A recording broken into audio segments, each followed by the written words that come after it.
ఈరోజు నంద్యాల జిల్లా ఎన్ఎస్ఏ ఆధ్వర్యంలో ఓట్ చోర్ గద్దీ చోర్ కార్యక్రమంలో భాగంగా రాహుల్ గాంధీ పిలుపు మేరకు సంతకాల సేకరణ చేపట్టడం జరిగింది.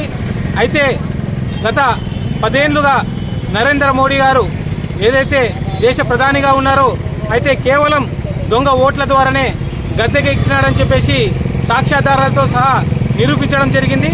అయితే ఈరోజు ఈ దొంగ ఓట్లతో గద్దెనెక్కిన నరేంద్ర మోడీ గారు ఈరోజు దేశవ్యాప్తంగా ప్రభుత్వ విభాగాలన్నింటినీ ప్రైవేట్ సెక్టార్లకు అప్పచెప్పుతూ ప్రజలకు ఏ విధమైన న్యాయం చేయడం లేదని చెప్పి తెలియజేస్తున్నాం. అయితే నరేంద్ర మోడీ గారు ఈరోజు జీఎస్టీ విధానాన్ని అమలు చేసింది వారి ప్రభుత్వంలోనే. అయితే ఈరోజు తగ్గించినామంటూ ఏదో పెద్దగా ప్రకటనలు పలుకుతూ ఈరోజు కర్నూలులో బహిరంగ సభ 16వ తేదీ ఏర్పాటు చేయడం జరిగింది. అయితే మేము ఒకటే ప్రశ్నిస్తున్నాం, దొంగతనం చేసేది మొదలు పెట్టింది మీరు.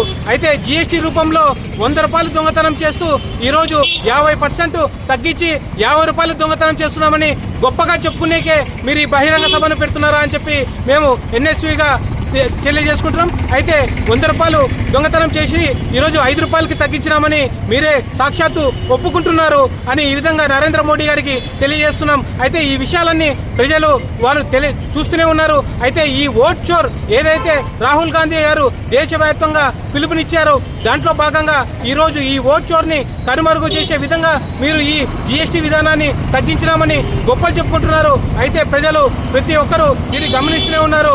మీరు మోడీ గారు మీరు ఎన్ని కుయుక్తులు పన్నినా కూడా రాబోయే రోజుల్లో మీరు గద్దె దిగేది గ్యారంటీ. ఖచ్చితంగా గద్దె దిగే విధంగా ఈ దేశ ప్రజలందరూ సన్నాహమైనారు.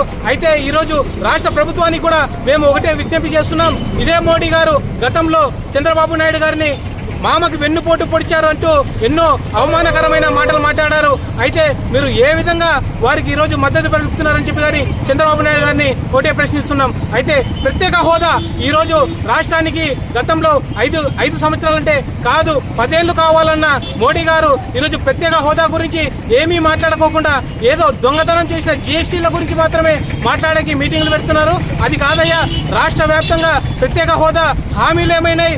ఇక్కడ ఉన్నటువంటి ప్రజలకు మీరు ఇస్తానన్న ఉద్యోగాలు ఏమైనాయి? రాయలసీమలో మీరు ఏర్పాటు చేస్తారన్న కార్మికులకి కానీ యువకులకు కానీ మీరు ఇస్తారన్నటువంటి ఉద్యోగాలు ఏమైనాయి? ఇక్కడ రావాల్సినటువంటి పరిశ్రమలు ఏమైనాయి? వీటన్నిటి మీద కూడా సమాధానం చెప్పే అవసరం మోడీ గారికి ఎంతో ఉంది. అయితే వీటన్నిటికీ సమాధానం చెప్పుకోకుండా కేవలం కాలయాపనలు చేస్తున్నారు. మీరు ఖబర్దార్ మోడీ గారు, మిమ్మల్ని ఖచ్చితంగా ఎన్ఎస్వై ఆధ్వర్యంలో రేపు కర్నూలు జిల్లాకి రాబోతున్నారు. మిమ్మల్ని ఖచ్చితంగా అడ్డుకుంటాం.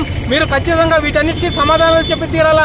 దేశ ప్రజలకందరికీ సమాధానం చెప్పే అవసరం మీకెంతో ఉంది. అందులో ఆంధ్రప్రదేశ్ రాష్ట్రానికి మీరు చేసిన ద్రోహానికి కూడా మీరు పశ్చాత్తాపంతో ఇక్కడ మీరు అందరికీ క్షమాపణలు చెప్పిపోవాలని చెప్పి కూడా మేము ఎన్ఎస్వీగా డిమాండ్ చేస్తున్నాం. లేని పక్షంలో పెద్ద ఎత్తున ఈ విద్యార్థి సంఘాలు, యువజన సంఘాలు మిమ్మల్ని ఖచ్చితంగా చుట్టుముడతాయి. ఖచ్చితంగా మిమ్మల్ని తగిన బుద్ధి చెప్తానని చెప్పి కూడా తెలియజేసుకుంటున్నాం. నా పేరు ఎన్ఎస్వే నంద్యాల జిల్లా ఉపాధ్యక్షుడు.